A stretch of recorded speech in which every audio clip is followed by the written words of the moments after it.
Julie is a 21-year-old woman living in San Francisco, a college graduate with a good degree but struggling with a low-paying office job at a small consulting firm. She is smart, ambitious, but weighed down by financial burdens, tuition debt, supporting her family. The dream of a university lecture hall in Canada, of white snow and a bright future, seems too far away. The burden of tuition debt and the desire to support her parents makes her feel suffocated. She realizes that with her current salary, that dream will always be just a dream. That night, in her small bedroom, Julie surfs the internet and stumbles upon articles about girls earning thousands of dollars a month from OnlyFans. At first, she brushes it off, feeling it is not suitable for her. But then, the images of bills, debt figures, and worried faces of her parents appear again. After a fierce internal struggle, she took a deep breath and made a decision. "It's just temporary," she told herself. "Just enough money to support my dream. I'll have it under control." She carefully created an account under the name Julien, filmed a short introductory video with a somewhat forced smile, and posted her first photos, which were still quite discreet. The first notifications of subscribers and small tips made Julie both happy and nervous. After a few weeks, she had a steady following, paying $10 a month. Gradually, she grew bolder, posting more daring content as requested. The money in her account grew, and the Canadian dream seemed a little closer. She promised herself that all of this money would go toward her education, and when she had enough, she would stop. Julie's life now alternates between two worlds: the dull office worker by day and the charming Julien online by night. One day, she attends a business conference at a fancy coffee shop. She feels out of place among the men in suits, the talk of contracts and profits. She smiles, handing over dozens of business cards with her full name, company, and, unfortunately, her home address, an odd requirement of the company to establish trust. That evening, Julie receives a notification that a new subscriber named John Smith has registered. He immediately texts her. The conversation starts out normal, even humorous. But then the questions become more personal. Do you have a dog? Are you dating anyone? Do you live with your parents? Julie, still naive and thinking that this was just a fan's way of getting to know her, answered all of them without thinking. Little did she know that each of her answers was providing the anonymous person with valuable information. After learning that she lived alone, because she said her roommate was away on a business trip, John Smith started making more daring requests in exchange for generous tips. One odd request was for a photo of her feet, then friend request on Instagram for $10. Julie hesitated, but the money was too tempting. She thought, "It's just a friend request. What's the big deal?" Julie accepted the friend request. She went to John Smith's profile and saw that it was completely blank. No posts, no followers. But there was an orange circle glowing around his profile picture, signaling a new story. Her heart skipped a beat. She clicked on it. The first story was a short video of her house from a distance, in the woods across the street, posted 2 hours ago. Julie shivered. It must be a coincidence, she tried to reassure herself. She swiped to the second story. This time, the video was from across the street, zooming in on her bedroom window, the only room with a light in the house. The video was posted 5 minutes ago. Julie's blood ran cold. Trembling, she swiped to the last story. It was a video shot right on her porch, looking through the glass. "He's right here." Immediately, a message popped up on the screen. "Let me in." Julie screamed, throwing her phone onto the bed. She heard the handle on the front door downstairs being turned roughly. She dashed out of the room, locking the door behind her, her hands shaking. She called her father. Her voice was lost in sobs. Her father, who had been enjoying the trip, suddenly became serious, ordering her to call the police and find a place to hide. Soon after, she heard a loud bang, followed by the sound of broken glass. He had entered the house. Julie panicked and ran into her parents' bedroom, remembering that there was a way to the attic. She heard the stranger's heavy footsteps coming up the stairs, and he called out Julian in a creepy voice. She quickly pulled down the attic ladder, climbed up in the dark, and pushed it up with all her might, slamming the door shut as soon as he burst into the room. Julie lay huddled on the dusty attic floor, holding her breath as she listened. He was rummaging around, breaking things. A moment later, she heard police sirens getting closer. The intruder ran away. By the time the police and her parents arrived, the house was in ruins. The police found traces of chloroform on the broken living room window. It was then that Julie remembered the business card she had given to dozens of people at the conference. Her stalker, who knew she lived alone and didn't have a dog, was one of them. Julie deleted her OnlyFans account and all her social media. The money she had made now only brought back horror. She decided to move to another city with her sister. Although the stalker was still at large, her life had changed forever. Julie got in the car with her sister, heading to a new place. She still occasionally startled and looked back.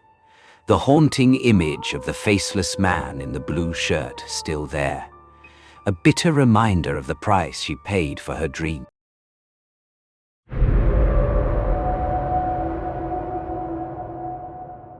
It all happened on Christmas, 2003. The whole house was decorated brilliantly. The lights were twinkling, the presents were in boxes, and the most beautiful Christmas tree was placed right in the middle of the living room, emitting a warm glow. At that time, I was Jackson, a 10th grader, and my brother, Justin, was in 11th grade. It was late at night, probably around 2 or 3 in the morning. Everyone was already fast asleep. I suddenly woke up because my throat was dry. I gently opened the door, trying not to make a sound, and went to the kitchen to get a drink of water. When I passed the living room, I saw a sight that made me hold my breath. In the darkness, illuminated only by the twinkling lights of the Christmas tree, Justin was standing in the middle of the room. His head was tilted back unnaturally. His eyes were fixed on the tree, but not in admiration, but as if he was looking through it, searching for something invisible. In his hands were 3 ornaments. His face was expressionless, without any expression. Not happy, not sad, not angry. At first, I thought maybe he had insomnia and was just admiring the tree, or maybe some ornaments had fallen and he was planning to hang them up again. I didn't say anything and went straight to the kitchen.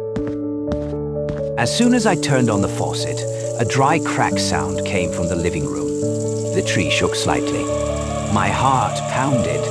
I quickly turned around. Justin was still standing there. Then he slowly, very slowly, turned his head towards me. Those eyes were now staring at me. He didn't say anything, didn't move. Just that cold gaze, as if it was piercing my soul. I was so scared that I didn't dare go back to my room. I ran straight to the storage room, turned on the light, and hid behind the old boxes. About 15 minutes later, when I couldn't hear anything anymore, I gathered up the courage to go back into the house. The living room was empty, but then my eyes stopped on the kitchen counter. One of the ornaments Justin had been holding earlier, now lying there. How could it be there? The strangest thing was, my brother had never sleepwalked before or after that night. When I asked him the next morning, he just looked at me with a blank expression and said he didn't remember anything. The question still haunts me to this day.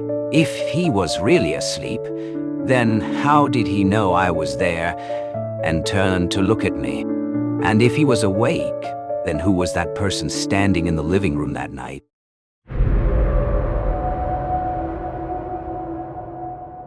Secret Santa is a game you probably all know.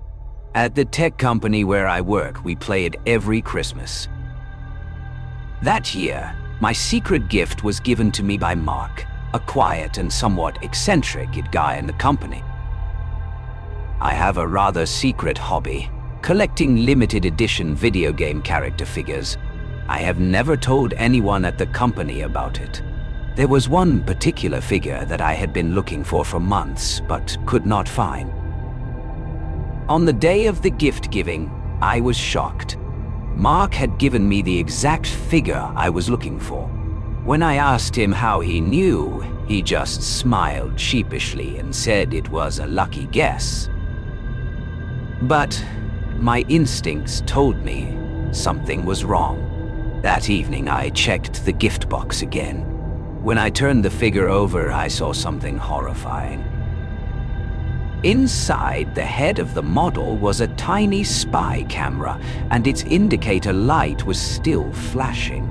I realized Mark had been watching me. It turned out that he had hacked into my personal account that I had accidentally logged into on my company computer. He had looked at my search history, tracked my location, and knew everything about me. I reported it to the police immediately. Kang was arrested for stalking. Since then, I have always been careful with my personal information online. Because you never know who is watching you.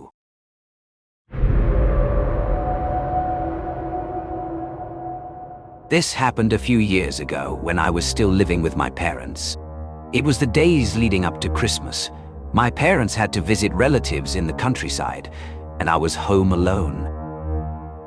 I had planned a perfect relaxing weekend, but in the middle of a movie, I glanced out the kitchen window and saw something strange. A dirty old pickup truck was across the street. A man was sitting in the truck, staring straight at my house. My heart started pounding. Just as I got up to get the phone, I heard a noise at the back door. Someone was trying to break in. I froze. I ran into the downstairs bathroom, locked the door, and called 911 with a trembling voice. I whispered to the operator, "Someone is trying to break into my house. I'm alone. Please." The pounding on the door got louder. I just sat there, holding my breath, praying. Then I heard police sirens in the distance. The noise at the back door stopped. The pickup truck was gone. The police said there had been a gang in the area recently that targeted homes that looked empty during the holidays to steal Christmas presents. The deadbolt saved my life that night. From that day on, I never took the safety of my home for granted again.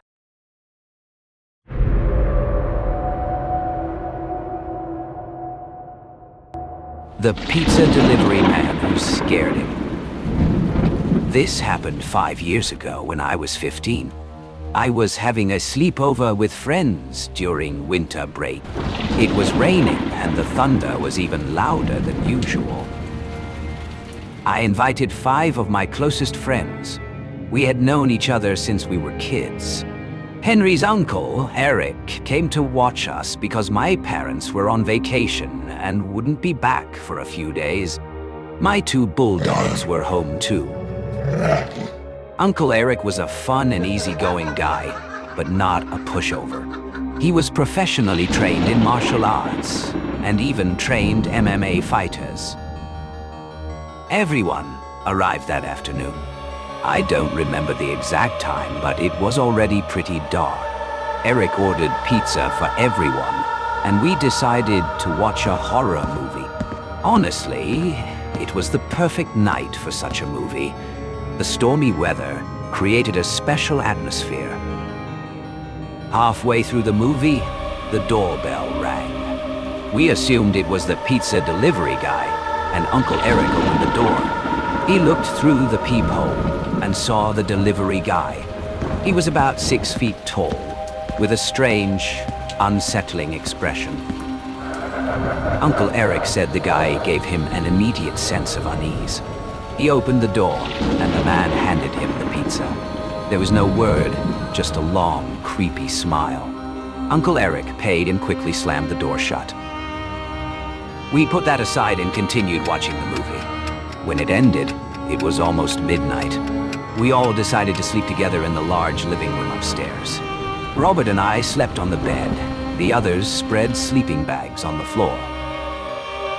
Then there was a noise on my shoulder. Robert was trying to wake me up. His face looked very worried.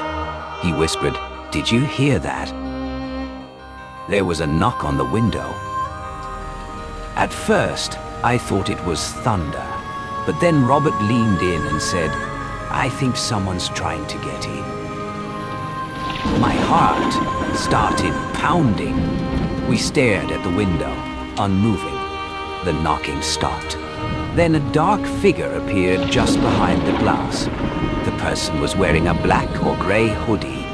I couldn't see his face, just a silhouette, but it was so close, so scary. Adrenaline surged. I jumped out of bed and ran to the window, locking it, just as the figure tried to push it open. That's when I saw it, a grin that revealed white, crooked teeth. I still couldn't see the rest of the face. I rushed back into the room and shook everyone awake. Then the knocking started again, louder, more intense. He started yelling something, but the words didn't make any sense, like my brain couldn't process them. We ran straight down the stairs to wake Uncle Eric. Uncle Eric didn't hesitate. He took my 2 dogs and went outside. We followed. What we saw was disturbing. There was a ladder leaning against the wall of the house, right below our bedroom window. The knocking sound was the ladder hitting the wall as the man climbed up. Uncle Eric spotted muddy footprints leading to the backyard. He ran in that direction. That's when we saw him. The man was hiding under a bush in the yard, trying to hide. Uncle Eric lunged at him, with 2 dogs barking loudly beside him. The 2 dogs lunged forward, biting the man's hoodie, and Uncle Eric punched him hard and fast. "Call the police!" he yelled. We did. The police took a while to arrive because of the storm. When they finally arrived, they arrested the man. And then came the part that will haunt me forever. The officers told us this wasn't the first time he'd done this. And Uncle Eric, he swears it was the guy who delivered our pizza earlier that evening. I've never let my guard down since. And my dogs, they sleep in my room every night.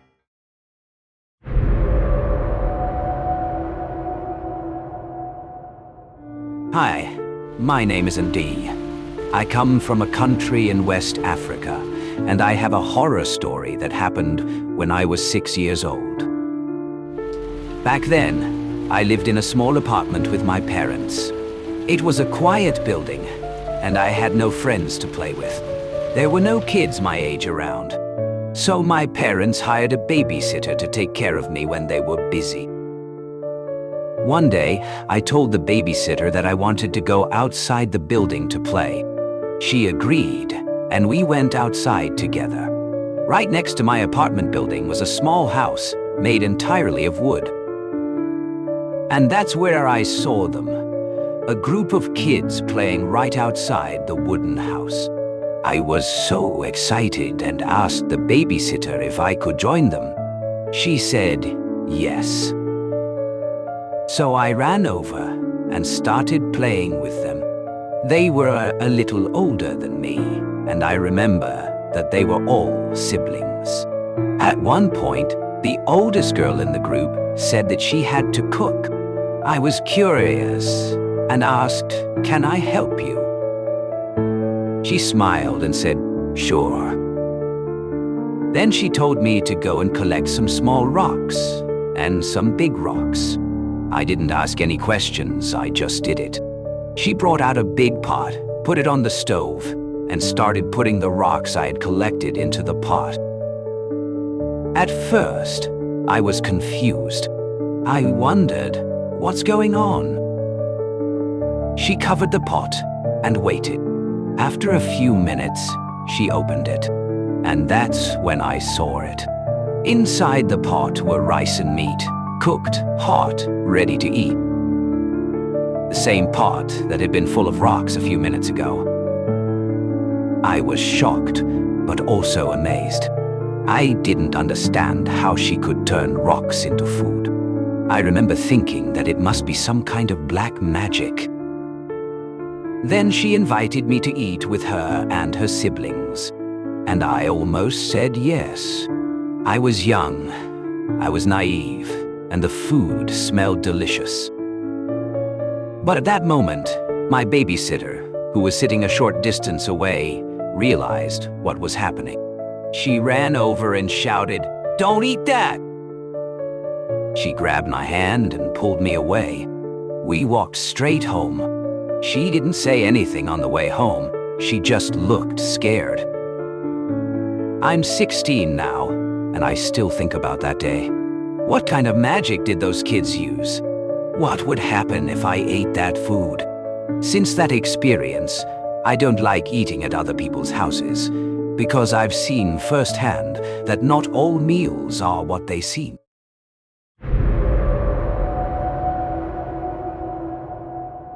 I live in a Nordic country.